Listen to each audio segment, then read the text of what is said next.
Good day, everyone. I am Clarissa Mariano-Ligon, and today I will be sharing with you a research entitled COVID-19 in the Eyes of the Filipino Child. But before I begin, allow me to introduce the rest of the research team. We have Dr. Lourdes U. Agbing, our lead researcher, Dr. Anne Marie A. Baradi, Dr. Josephine D. Agapito, Dr. Bernadette C. Guzman, and Dr. Arsenia T. Lozano. Let me begin by going through the objectives. What is it that we wanted to achieve in this research? First is to explore the thoughts and feelings of children on COVID-19. Second is to find out how children cope with the pandemic. And lastly, know what the children did during the lockdown. Briefly, I will share with you the review of the related literature. As you all know, people are witnessing, experiencing, and documenting the one and only disaster that is confronting almost everyone today. And that is the deadly corona disease, also known as the COVID-19. According to British Medical Journal 2020 and the World Health Organization, the estimated figure globally may be around 50 million as of the moment. In my country, the Philippines, people in different regions continue to be victims of natural calamities.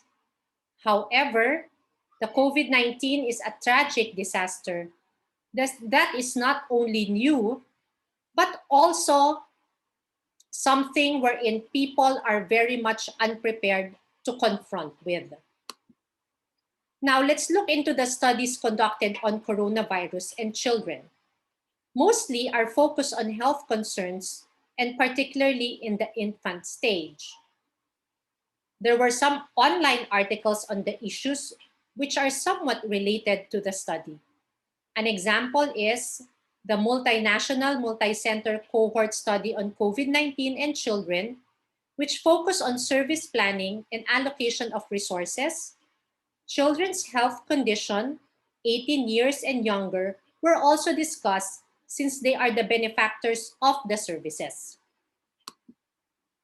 Now, in another research, it has been found out that an unprecedented cluster of 8 children ages 8 to 14 with hyperinflammatory shock formed the basis of a national alert for a huge number of children to undergo tests for the coronavirus.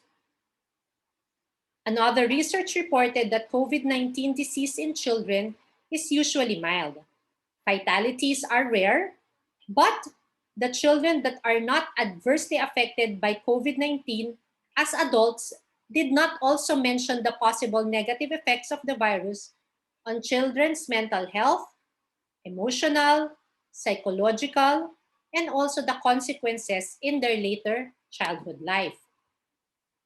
Now, when we look into the effects of earthquake on young people in Nepal, now it has been reported that children around the world react similarly to disasters despite differences in cultures and resources. Now, Strauss, last 2017, pointed out that children who are victims of disasters can suffer from trauma and bereavement far longer than adults realize. Thus, this can affect not only how well they perform at school, but also the trajectory of their lives. Now, a study of Gibbs and fellow researchers showed that disruption in social domain caused by natural disasters often also interrupts opportunities for children, but little is known about the learning in the following years. So their findings highlight the importance of building and maintaining supportive relationships following a disaster. Now, another research expressed that direct impact of COVID-19 on children seems to be less severe. However, the indirect and hidden consequences will have a lasting effect not only on their education, but their social life, and physical and mental health. And then lastly, Wang this year, 2020, showed how to support children and families during quarantine. And this is to reduce the risk of negative mental health. The initial findings of their study involving young children ages 4 to 10 suggest that they are worried about their family and friends catching the virus. They are also afraid to leave their homes, and they are worried that there will not be enough food for them to eat. So what is the significance of our study? The questionnaire given to the children became a venue for them to ventilate their mixed emotions, which were mostly negative towards the pandemic. Another significance is for the parents who assisted the administration of the questionnaire, they discovered their children's fears, anger, and other feelings during the lockdown. And thus, unintentionally, the study drew them for a closer bonding. And lastly, the COVID-19 is a novel disease, and so is this research, since it was conducted during the first 2 to 3 months of the pandemic, when surveys showed that focus was on the health concerns in the infant stage. So let's look into the methodology. The research design is a descriptive survey which employed a pre-tested open-ended questionnaire and used a non-standardized measurement. For the sampling method, the study utilized the purposive sampling technique. Now, for the participants, the parents or guardians who consented to have their children participate in the study met the criteria, which are the following: in school, ages 6 to 12 years old, and the participants signed up using email or cell phone. Some questionnaires were sent through Facebook Messenger as requested by parents. For the instrument, an open-ended questionnaire was pre-tested to 20 children whose characteristics were similar to intended participants of the study. Now, for the final questionnaire, it included 11 open-ended items on the following issues: COVID-19, pandemic, and lockdown.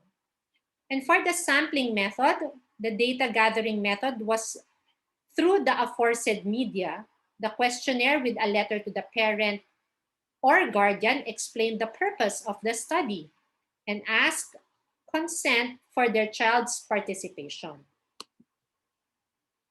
So as you can see, here are some here are some pictures of the participants of the study answering the questionnaire.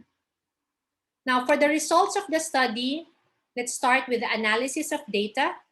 The questionnaire from the 200 participants gathered about 22,000 raw data in words and a few in numbers.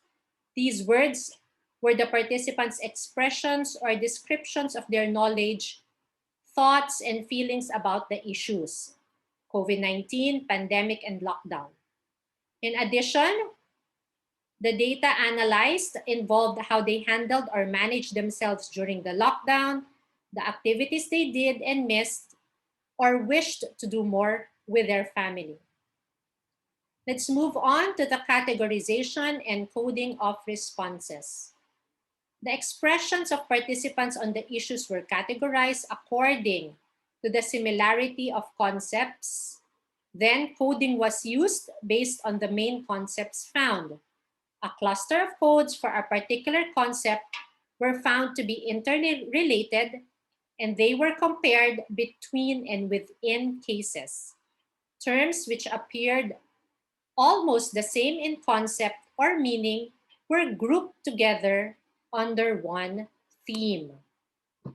For the developing of themes, so the themes form a cluster of several codes emerged in the initial tryout.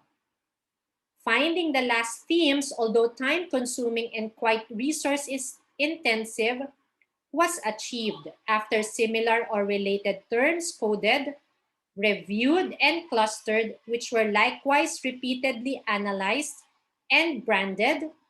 4 conclusive themes finally emerged. Okay? Now, these are theme 1. We have the inward and outward fear and sadness. Theme 2, mixed positive and negative emotions about lockdown. The third theme is hope and faith in God expressed in prayer. And lastly, theme 4, family as a stronghold of support. Now let's proceed to the first theme, the inward and outward fear and sadness. So the term inward and outward, the terms inward and outward refer to the direction of movement of the emotions. In other words, who these emotions are directed to. Is it to themselves or to other people? So the emotions we are discussing here are instinctive reactions to the current pandemic that our country and the world are currently facing. This is mitigated by the news of the rise of cases and deaths disseminated through various media. An example states very, very sad because people all over the world get sick. Now, when we talk about inward aspect, this is seen among participants who are afraid or sad for themselves. They fear that they may contract the virus and get sick. So an example states here, I felt scared to get infected and die early. Now for the outward direction, we have the example, it makes me feel worried and scared for my family and relatives, myself and the frontliners and everybody in the country and the world. Because the outward direction is shown in participants who expressed worry for those outside of themselves, such as family members, friends, medical workers, and also those who are impoverished.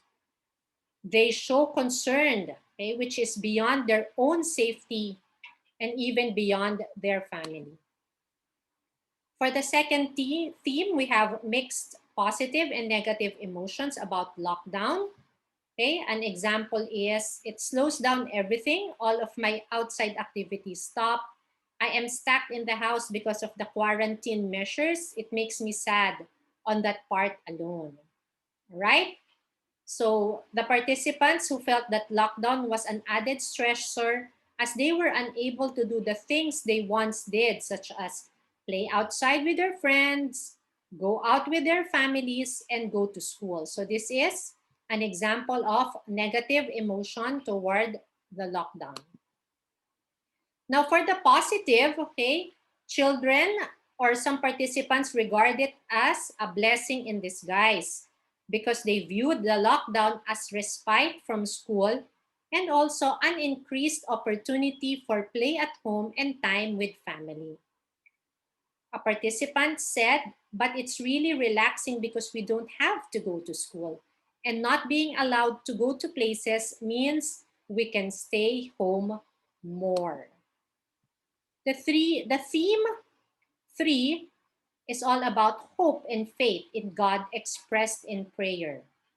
From the responses, it may be noted that repeated reference to prayer and God is seen. The participants mentioned that prayer is a part of their daily routine, their own response to the pandemic. Some mentioned that they began praying during the pandemic while others continued their prayer in increased frequency and, of course, apparent sincerity. So these children not only prayed from themselves, but for their families, friends, frontliners, and the rest of the world. So an example of an answer here states, it also helps to pray with your family and pray for God's protection. Now, lastly, the fourth theme is about family as a stronghold of support. This theme can be observed, is overwhelming because of the responses geared towards sense of family bond and relationships.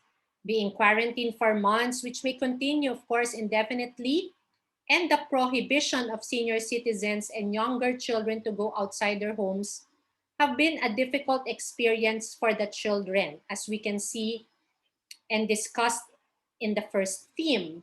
However, this allows the children to stay with their family members virtually every single day. This may be a downside for some participants, but for many, this actually strengthens their relationship. So an answer here states, I miss going to school and seeing my friends and doing sports, but I get to stay home and spend more time with my family.